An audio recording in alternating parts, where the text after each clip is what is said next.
Boa tarde a todos, a todas, presidente, demais deputados, imprensa, galeria.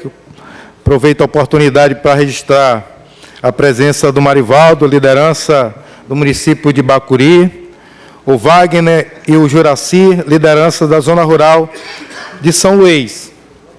O que me traz a esta tribuna é fazer referência a dois momentos que estão tendo muita repercussão, que aconteceram no final de semana. E vou dividir este pronunciamento em dois momentos. Com relação ao episódio de sexta-feira e, ao final, também me referir ao ocorrido na Praça Maria Aragão no último sábado. Quero primeiro tratar da forma como o presidente Lula foi conduzido para prestar depoimento na sexta-feira. Ato esse que foi reprimido, criticado por várias lideranças neste país. Não só lideranças políticas, não só por militantes dos partidos de esquerda, mas também como por autoridades, não só brasileiras, mas também até chefe de Estado de outro país. E cito aqui, entre os ilustres brasileiros, o ministro do Supremo, Marco Aurélio, que foi o primeiro a vir a público e dizer que o juiz Moro cometeu um ato abusivo, para não dizer autoritário. E mais ainda, disse que eles, magistrados, não podem se vestir de justiceiros. Tem que aplicar a lei, tem que respeitar a Constituição, sem nem precisar entrar nos méritos dos princípios constitucionais que balizam a nossa República, que foram afrontados, foram feridos. Isso demonstra o quanto aquele ato de sexta-feira ele foi desproporcional, ele foi desnecessário, ilegal e contra a nossa Carta Magna, a Constituição Federal. Me referi ao ministro do Supremo para simbolizar a contradição que vive, inclusive, o próprio Poder Judiciário neste país. Mas faço também referência a chefe de Estado que se manifestou publicamente, se manifestou através de nota, se manifestou através das redes sociais, como o ex-presidente do Paraguai, Fernando Lugo, deputado Marcos Barro. O atual presidente da Venezuela, Nicolás Maduro, que também se manifestou publicamente. O secretário-geral da Unasur, deputado Edilásio, o colombiano Ernesto Samper, que disse, através das redes sociais, minha solidariedade pessoal para com o ex-presidente Lula, submetido ao lixamento midiático, que afeta o seu direito e a presunção de inocência. Isso está repercutindo no mundo. Além do ministro do Supremo, de lideranças internacionais que se manifestaram, nós temos alguns artistas, alguns intelectuais, que se manifestaram também através das redes sociais. Eu quero aqui destacar o depoimento de Renato Giannini Ribeiro, através das redes sociais, que diz, abre aspas, que ele poderia e deveria depor, ok, mas condução coercitiva, nunca. Que se negociasse seu depoimento. com absoluto respeito ao cargo que ocupou. Deputado Adriano, com a sua permissão, eu gostaria pelo menos da sua atenção, porque o desrespeito, ou melhor, de respeitá-lo, ao desrespeitá-lo, estão sendo desrespeitados os brasileiros que o conduziram à presidência e também os que o apoiam. Na mesma linha, M. Sader, também um reconhecido ilustre brasileiro, disse o seguinte: se a direita acreditava que terminaria com o mito, só multiplicou o mito do Lula. Eles passam, e o Lula, deputado Cabo Campos, passarinho. E eu faço questão de destacar aqui também o depoimento de um dos intelectuais desse país, Fernando Moraes. Ele começa dizendo: não vai ter golpe, deputado Adriano. Lula e o PT são apenas os alvos visíveis, deputado Rogério Cafeteira. O que se teme é o novo projeto de nação que vem sendo implantado há 13 anos no Brasil. O que está acontecendo é que a elite que dominou este país durante meio milênio tem medo da continuidade e da consolidação desse projeto, que, entre outras virtudes, tirou 40 milhões de brasileiros da miséria,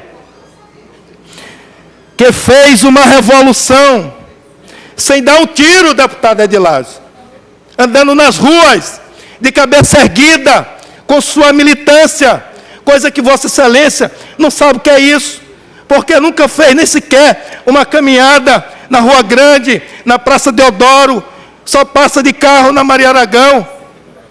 Quando vai à Rua Grande, é para visitar sua luxuosa loja, com muito respeito e direito, conquistada dignamente. Esse é o diferencial, é que nós temos militância para ir para a rua.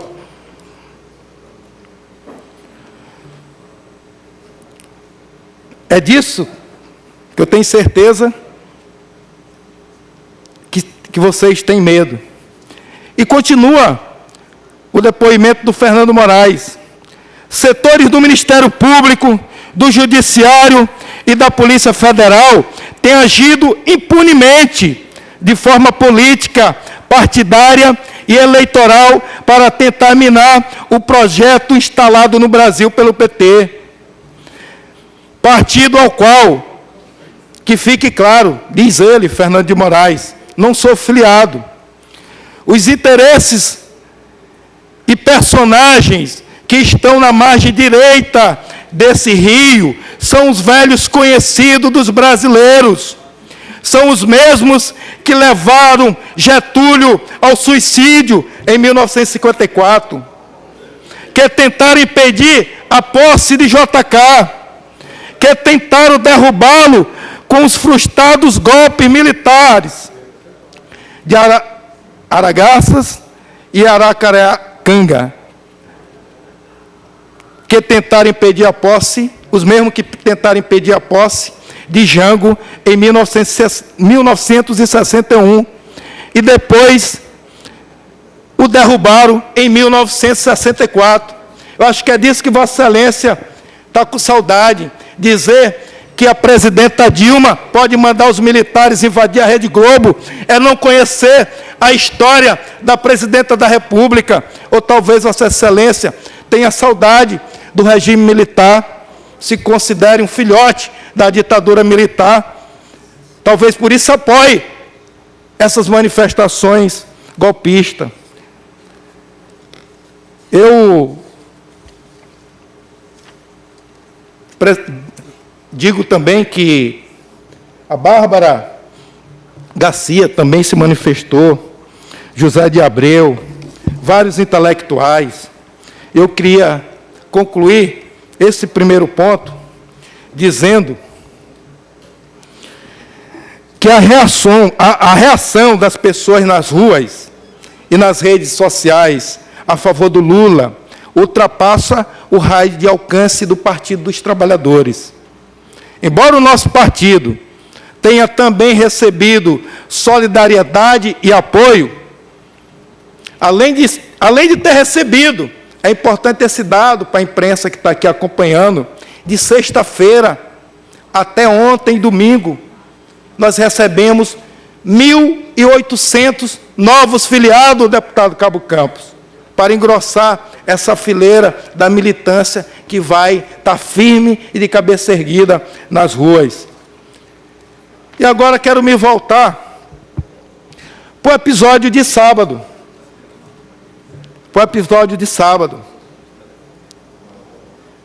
Como foi também noticiado por alguns meios de comunicação de alcance nacional, um repórter conceituado como Paulo Henrique Amorim, do Conversa Fiada, fez a manchete dizendo: era uma vez um pichuleco. E fez isso não só para sensacionalizar um ato político que aconteceu na praça, como alguns têm feito através da imprensa nacional e principalmente local, mas para dizer que mesmo ele, como jornalista, que o direito da livre manifestação, da livre expressão do pensamento, ele não pode afrontar a imagem, muito menos fazer execração pública ao homem da estirpe do presidente Lula. É isso que está em jogo. É isso que está em jogo. Nós não somos contra a manifestação de pensamento, as mobilizações de rua para protestar contra o impeachment. Muito diferente seria ter uma faixa lá na Maria Aragão, dizendo, dia 13, vamos fazer o grande ato contra a presidenta Dilma, contra o PT, a favor do impeachment. É muito diferente de erguer um boneco em praça pública, sem autorização, fazendo apologia ao crime, execrando publicamente uma figura pública que é a maior liderança política deste país, simplesmente porque se faz o pré-julgamento e já o coloca vestido de presidiário. É um ato atentatório à nossa legislação, ao ponto de vista de vossas excelências, que se manifestaram a favor, pode ser que não. Mas para nós, sim. E qual é a nossa reação? A nossa reação, ela tem que ser na mesma proporção. Nós não podemos conviver com o boneco do Lula. Então faça um boneco contra o Aécio. A militância já fez essa leitura política. E cada pichuleco que foi erguido neste país, cada pichuleco que foi erguido neste estado do Maranhão, ele terá o mesmo fim, deputado Edilásio. E sobre as ruas do dia 13, eu também clamo. Deputado Zé Inácio. Eu também clamo por segurança. Clamo pela Polícia Militar que faça garantir a integridade de todos nós, porque somos contra a qualquer tipo de ato atentatório contra qualquer cidadão. Deputado Zé Inácio. Por mais que ele esteja equivocado no seu ato. Deputado Zé Inácio, Vossa Excelência cede uma parte? Quem está falando, por favor? Deputado Max. Só concluindo. Pois não. Mas quero dizer que a Avenida Litorânea, ela é pública e cabe manifestação a favor e contra. E vocês têm que se preparar para isso, porque nós temos militante. E não temos militante que vai para a rua, como foi sábado. Não é militante pago. Os militantes lá têm nome e CPF. Não é ninguém pego na periferia para fazer enfrentamento. Somos nós. O Márcio Jardim, antes dele ser secretário, ele é um militante político, forjado na luta do movimento estudantil. Não poderia ser outra a reação dele. E aqueles que dizem que ele usou da força, em momento algum usou. Ele se manifestou como militante. E esse é o recado que eu quero dizer para Vossas Excelências. Antes de eu concluir meu posicionamento, quero dar uma parte ao deputado Max Barro. Muito obrigado, deputado Zé Inácio. Em primeiro lugar, eu queria dizer o respeito que eu tenho por Vossa Excelência, sei da sua história de vida, da sua militância no PT, e como os petistas e os brasileiros, de uma maneira geral, têm um respeito muito grande, pode até divergir, mas da figura do presidente Lula, e eu entendo até o momento de emoção de Vossa Excelência, quando figuras emblemáticas, como o presidente da República, são, até certo ponto, ridicularizados. Mas eu quero dizer, eu vou me posicionar sobre a situação do país, vou fazer um pronunciamento sobre isso. Mas o fato de se colocar um representante, um boneco do ex-presidente da República, por mais que se queira discordar, achar que isso não é correto, mas pela liberdade de manifestação, pela liberdade de expressão, nós temos que respeitar. Por mais que nós discordemos dessa postura. Porque, veja bem, eu acho que religião é a coisa que menos se deve se ridicularizar, principalmente na política e fora dela, né? Então, na França, o pessoal da revista Charlie Hebdo fez uma caricatura de Maomé, né? Então, eu acho que você não deve respeitar todas as religiões, mas você não pode chegar lá e metralhar todos os jornalistas porque fizeram aquela caricatura. Nós temos que respeitar a manifestação, por mais errada que ela seja. Então, eu queria dizer que eu entendo a sua paixão, a pessoa que militou, que participou, que tem o Lula como um grande líder. Então, eu entendo o lado emocional, mas nós temos que respeitar o direito de manifestação, por mais que nós discordemos das manifestações. E, respeitando a sua história, eu queria fazer só essa colocação. E agradeço a Vossa Excelência. Eu que agradeço a sua parte e quero reafirmar a nossa posição também firme em defesa da livre manifestação de pensamento, a liberdade de expressão, etc. Agora, o que eu registro novamente, que o ato de sexta-feira, ele foi proporcional ao agravo. É isso que eu me coloco aqui ainda muito firme nessa mesma posição. Deputado Zé Inácio, eu gostaria depois de uma parte, rapidamente, o deputado Roberto Costa.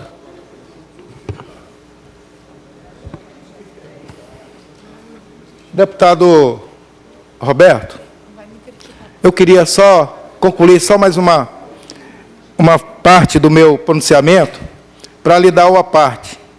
E agora, como já fiz referências a várias lideranças intelectuais, Brasil afora, eu quero fazer referência também a um artigo de um ilustre maranhense, advogado, jurista, professor da universidade, ex-presidente da OAB, Mário Macieira, que eu tive a honra de ser seu aluno no curso de Direito na Universidade Federal do Maranhão. E ele faz um artigo em que ele trata exatamente do que nós estamos discutindo sobre sábado. Pichuleco e a liberdade de expressão.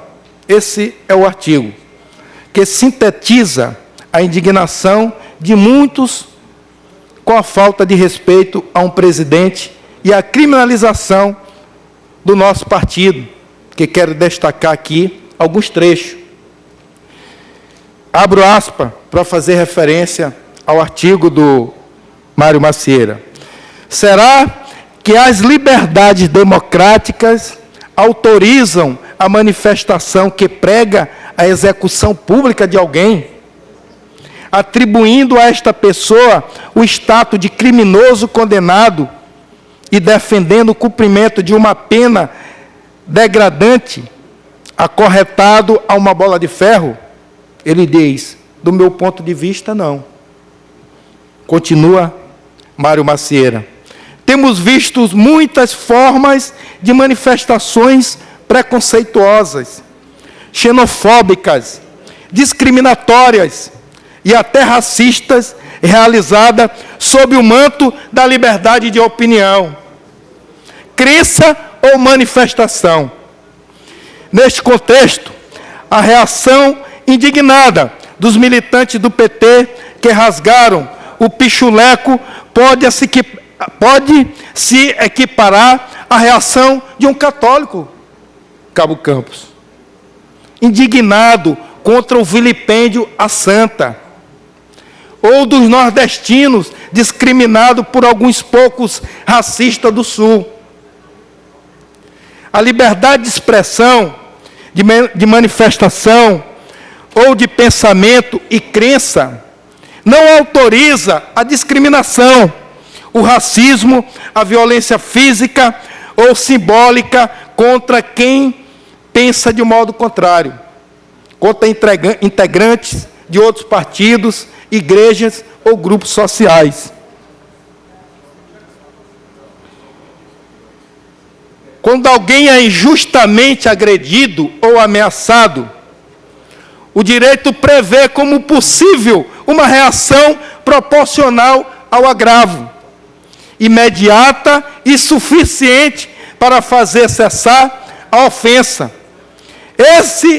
Essa é a motivação dos manifestantes que rasgaram o pichuleco, ofensa agressiva aos partidários do ex-presidente Lula, entre os quais, evidentemente, eu me incluo, dizia ele. Fecha aspas. O que eu quero dizer aqui, e fazendo, inclusive, agora observações minhas, o vilipêndio à santa, e nós observamos, há um tempo atrás, na imprensa nacional, foi de grande circulação, um pastor, tempos atrás, chutar uma santa. E aquilo revoltou milhares de brasileiros, independente da sua crença religiosa. Então, veja o ponto que nós estamos chegando. A liberdade de expressão, ela não é um direito absoluto, como nenhum dos nossos direitos, a não ser o direito de permanecer vivo. Todo direito, todo princípio constitucional, ele tem que ter um equilíbrio para que um não extrapole o outro. É por isso, como foi dito aqui por Vossa Excelência, deputado Edivaldo, você disse o direito de ir e vir, mas esse direito, ele tem... Deputado Zé Inácio, eu queria só chamar a atenção da mesa que o cronômetro do deputado Zé Inácio já está faltando 1 minuto, voltou para 9. Voltou para 11. Deputado Cabo Campos, o bloco tem 32 minutos, ele havia utilizado 20, e a pedido do deputado eu determinei que acrescentasse mais 10. Mas ele não havia pedido. Ele pediu. Eu pedi. Ele pediu e é o tempo para eu poder estar ouvindo, viu, deputado? Porque eu também estou ansioso para também poder me manifestar com relação a isso. Assim que terminar o tempo do deputado Inácio, Vossa Excelência terá a oportunidade de falar. Muito obrigado. Estou concluindo. E vou dizer o seguinte, felizmente, houve muitas distorções dos fatos que ocorreram no sábado, acusando-nos de utilizar armas brancas e praticar atos violentos. Não procede, deputado Edilazo, a informação de que policiais foram feridos com facas. Houve, sim, um confronto. Infelizmente, o que houve foi que policiais que estavam realizando dignamente o seu trabalho acabaram prendendo e conduzindo à delegacia um militante petista. E eu acompanhei o tempo todo. Acompanhei não só o militante, como acompanhei também o policial até o socorrão. Acompanhei, fui à delegacia, ao plantão central. Então, deputado Edson, se Vossa Excelência quer informação, não precisa fazer requerimento para o governador, para o secretário de Segurança. Faça a mim, nosso gabinete aqui está do lado. Eu lhe dou todo o relato do que aconteceu. Agora, quero lhe dizer que o policial, ele não foi ferido a faca por nenhum militante do PT. Quero dizer mais, tem um depoimento de um capitão que ele afirma categoricamente, isso antes de ser noticiado da forma como está, que não foi ferido pelo militante do PT e que afirma isso em qualquer instância, certo? E quero concluir dizendo, a respeito disso, que nós não podemos fazer sensacionalismo sobre esse tema, muito menos usar este tema para querer fazer oposição ao governador Flávio Dino, como se o governador ele tivesse que estar par e passo acompanhando os atos da Polícia Militar com uma corporação de 8.000 homens. Aí, pura e simplesmente, fazer discurso político, bravata política, para dizer que a política de segurança do governador, ela persegue o cidadão, é um absurdo. Até mesmo a Polícia Militar, ela reagiu proporcionalmente aos atos que estavam acontecendo. Alguma lesão, ferimento que houve, foi da consequência dos embates que foram normal, a favor e contra.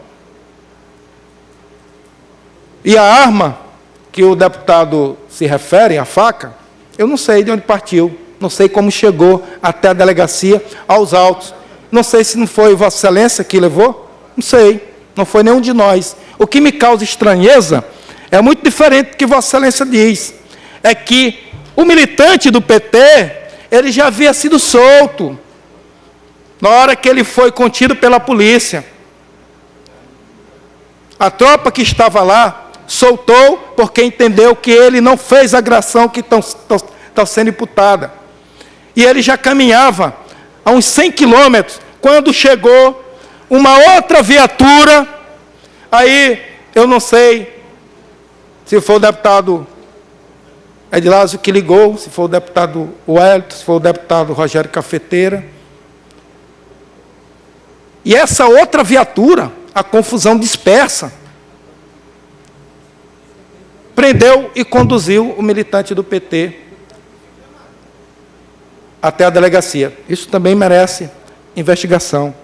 Se Vossa Excelência quer apurar todos os fatos, levante isso também. Então, eu quero concluir de vez o meu posicionamento, mas antes, deputado Roberto, concedo a parte a Vossa Excelência. Deputado Zé Inácio, eu quero, na verdade, também ser solidário aí no seu discurso em relação ao presidente Lula, que também achamos que a operação que foi feita não caberia. Primeiro, pela história do presidente Lula, né? Eu acho que pela sua história, não só como presidente da República, mas como homem do movimento sindical, a maior liderança popular que já existiu no nosso país, não poderia ter sido tratado daquela forma. Eu acho que se tinha algumas explicações que o Ministério Público, a Polícia Federal necessitasse, eu acho que se fosse feito um convite, com certeza ele se colocaria à disposição. E a forma midiática que foi feito dentro dessa estrutura foi uma forma de tentar desmoralizar toda a história, na verdade, que o Lula construiu no Brasil, principalmente junto à população mais carente, à classe dos trabalhadores. Então, eu quero também, enquanto também deputado do PMDB, fomos aliados no governo dele, de também ser solidário, neste momento, às causas do presidente Lula, à sua história, e que eu tenho certeza que não foi essa operação que fez com que o presidente perdesse a grande liderança junto ao povo brasileiro. Muito obrigado. Eu que agradeço a sua parte e quero concluir, presidente, destacando o porquê da perseguição do presidente Lula.